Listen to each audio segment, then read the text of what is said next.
Seperti inilah pertanian jagung di Thailand. Di saat banyak petani di Indonesia masih menanam jagung secara manual dan bergantung pada cuaca, petani Thailand justru mulai menggunakan teknologi modern untuk meningkatkan hasil panen mereka. Salah satu hal yang menarik adalah sistem penyemaian bibit menggunakan tray. Benih jagung tidak langsung ditanam ke lahan, tetapi disemai terlebih dahulu di dalam tray khusus agar pertumbuhannya lebih seragam dan tingkat hidupnya lebih tinggi. Setelah bibit cukup kuat, tanaman kemudian dipindahkan ke lahan menggunakan mesin tanam modern atau sistem semi-mekanis. Cara ini membuat pertumbuhan jagung jauh lebih rapi dan efisien. Petani dapat memilih bibit terbaik sebelum dipindahkan ke lahan sehingga mengurangi risiko gagal tumbuh. Selain itu, penggunaan benih juga lebih hemat karena hampir semua bibit dapat berkembang dengan baik. Di Thailand, modernisasi pertanian bukan lagi hal baru. Banyak petani sudah menggunakan traktor modern, drone pertanian, alat penyemprot otomatis, hingga mesin penanam jagung yang mampu bekerja jauh lebih cepat dibanding tenaga manual. Teknologi ini membuat biaya tenaga kerja lebih efisien dan proses tanam menjadi lebih cepat. Hal lain yang membuat pertanian jagung Thailand berkembang pesat adalah sistem irigasinya.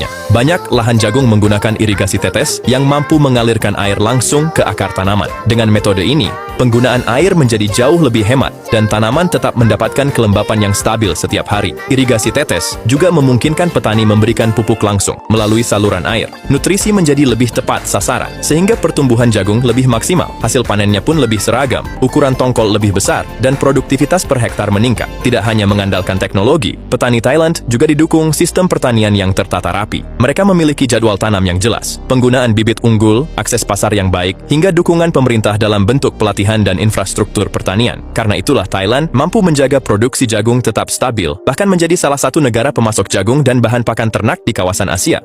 Hasil pertanian mereka tidak hanya cukup untuk kebutuhan dalam negeri, tetapi juga mampu mendukung ekspor. Sementara itu, Indonesia sebenarnya memiliki potensi yang sangat besar. Lahan luas, iklim tropis, dan permintaan pasar yang tinggi seharusnya bisa menjadikan Indonesia sebagai negara penghasil jagung besar. Namun banyak petani masih menghadapi masalah irigasi, mahalnya biaya produksi, hingga penggunaan teknologi yang belum merata. Akibatnya, saat produksi menurun atau kebutuhan industri meningkat, Indonesia masih harus melakukan impor jagung untuk memenuhi kebutuhan nasional. Padahal, jika teknologi seperti sistem tray, irigasi tetes, dan mekanisasi mulai diterapkan lebih luas, produktivitas jagung Indonesia bisa meningkat drastis. Thailand menunjukkan bahwa pertanian modern mampu mengubah hasil panen menjadi lebih besar, efisien, dan menguntungkan. Hal seperti ini sebenarnya bisa dicontoh oleh petani di Indonesia, agar pertanian jagung menjadi lebih maju dan tidak terus bergantung pada impor. Dengan teknologi dan manajemen yang baik, petani Thailand mampu menekan risiko gagal panen dan menjaga kualitas hasil tetap stabil sepanjang tahun. Inilah yang membuat sektor pertanian mereka terus berkembang dan mampu bersaing di pasar internasional. Jika modernisasi pertanian di Indonesia dipercepat, mulai dari irigasi, penggunaan alat modern, hingga akses bibit unggul, maka hasil jagung nasional